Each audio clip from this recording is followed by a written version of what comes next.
Hey, what is up, you guys? Wyattxhim here. I'm going to shoot this for another third time because I've been interrupted a couple of times. But anyway, this is the top 10 Florida death metal bands. And before I get into the top 10 list, I got quite a few honorable mentions here that all you guys should check out. But I'm going to get the first two out of the way because we practically all know them.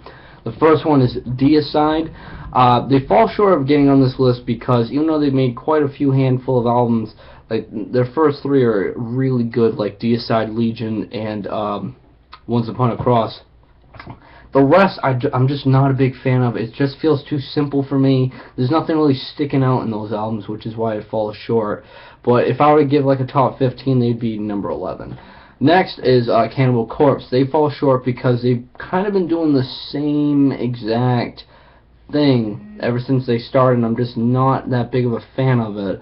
I know it's blood and gore, zombies, torture, death, stuff like that, but it's just like everything feels the same in every album, and nothing really sticks out to me. If you like one Cannibal Corpse album, like if you really, really like one Cannibal Corpse album, then you practically like every Cannibal Corpse album. But if you're just not a big fan of Cannibal Corpse on their albums and you kind of like it, then that's just going to get sickening throughout their whole discography. But The Bleeding, I think, is their best work of all of it, even though Chris Barnes is on vocals. Not that I'm a big fan of him. And next, these are all bands that you should check out. They've really got anything going for them, and they need some support. Next is Gutfuck, the only brutal death metal band on this list. Gutfuck is some really heavy, really brutal, like I said, death metal that is just really fucking kick-ass and headbangable, and you should check them out. Next is Hellwitch. This is some really kick-ass death metal. You just want to get, even if you're alone, you just want to mosh around with these guys. They're really kick-ass death metal that, yeah, they're just kick-ass. That's all I got to say about them, really. Next is Resurrection, some old-school death metal played in this era that just sounds right. Resurrection. And finally, in the honorable mentions is Killing Addiction. This is just like Resurrection, that old-school death metal feel to it, but keeping it still alive, which is what I like about them, and that's really it. So now on to the list. Number 10 is Monstrosity. I believe this was Corpse Grinder's first band, and this is just some really explosive and heavy death metal that we all come to know and love, and Monstrosity is just one of the big giant family of death metal bands, and they really make some kick-ass stuff. And I feel like they fall short of being, you know, big names in the death metal world just because of the fact that Corpse Grinder left, and they just haven't made anything like tremendous recently. But their best album is Millennium, one of their very first albums that just stands out from the rest, so I'd start there if you want to get into them. Next, number 9 is Massacre. They fall short because their second album is complete shit, but their first and third albums are really good.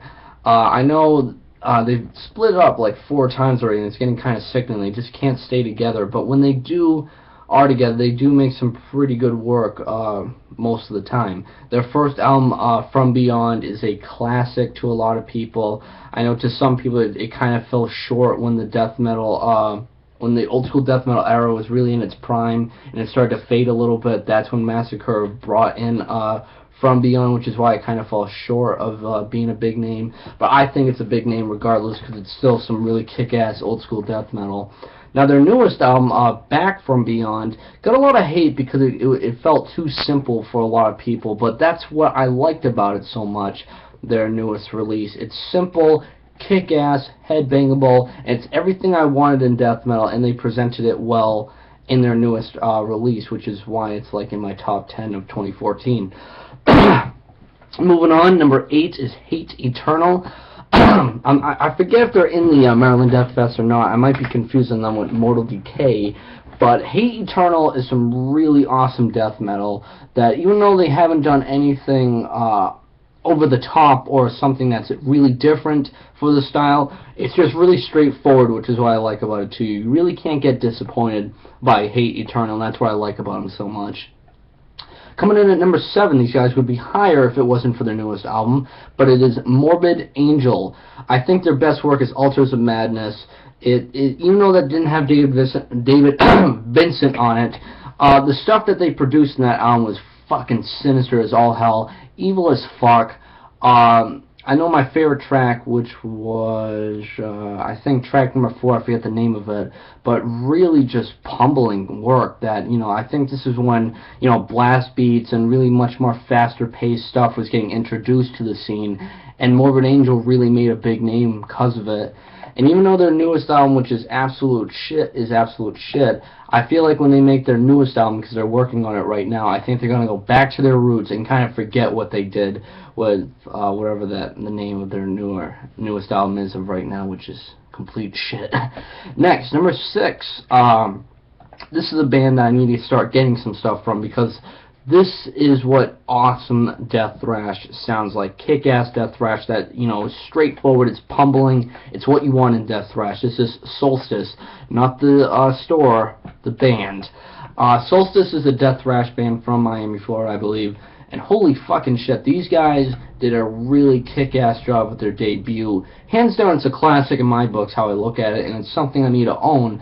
But holy shit, it's pummeling. The guitar sweeps are fucking gnarly as all hell. The vocals are just as pummeling as the drums. And it's pretty much everything you want in death thrash. It's fast-paced. It's not going to keep your blood boiling. It's going to keep your blood boiling and you get an adrenaline rush from it. It's everything you want in death thrash. Next, number 5. I think this is a band that even though they've only made one really, really good album to me, it's all it needs to be number 5. And it kind of changed the whole blueprints and structure of death metal, and that's why I think I like them so much. This is the band called Nocturnus, and their best album, hands fucking down, is called The Key. I own this album, and this is when they introduced keyboards to death metal, and it gave it somewhat of a more futuristic and melodic sound to it without overproducing it. And it stands out from anything that was really produced in the 1990s, in my opinion. And it will always be a classic. It will always be known to people just because of how the fact they really introduced keyboards to death metal and extreme music, and it just fucking worked. Next, number 4. This is straightforward, old school death metal. They've been doing it practically ever since they started. This is Obituary. The thing that sticks out about them the most is I believe his name is Matt or John vocals. I can't compare his vocals to anything else. It's just so fucking signature, and it's just so gruesome and decaying sounding that I think it's one of the best vocals I've ever heard in the genre. And their first 3, which was The Incomplete, their first one, which was Slowly We Rot, and Cause of Death, are fucking classics, and that alone just needs them to be at spot number 4. Though their newer work kind of falls flat, and it's really dry, like their newest album, which I really didn't like, it's still their first, few that they made that just makes them stand out from the rest. Next, number 3. This band has one of my all-time has actually my favorite all-time album, and they would be a lot higher if they actually started making more albums, but I know they're working on one. This is the band called Cynic. Their first 2 are masterpieces. That's all I gotta say. It's really, really different from everything on this list practically, and it deserves its spot at number 2. Cynic is a progressive death metal band. I know people would arguably say it's progressive metal, but they did add some harsh vocals in there to make it death metal, and that's what makes them stand out to me. Their work, such as their debut, which is to a lot of people their best, is absolutely fantastic. It's pretty much different from everything on this list, and my all-time favorite album, Trace Tenaire, is a fucking masterpiece.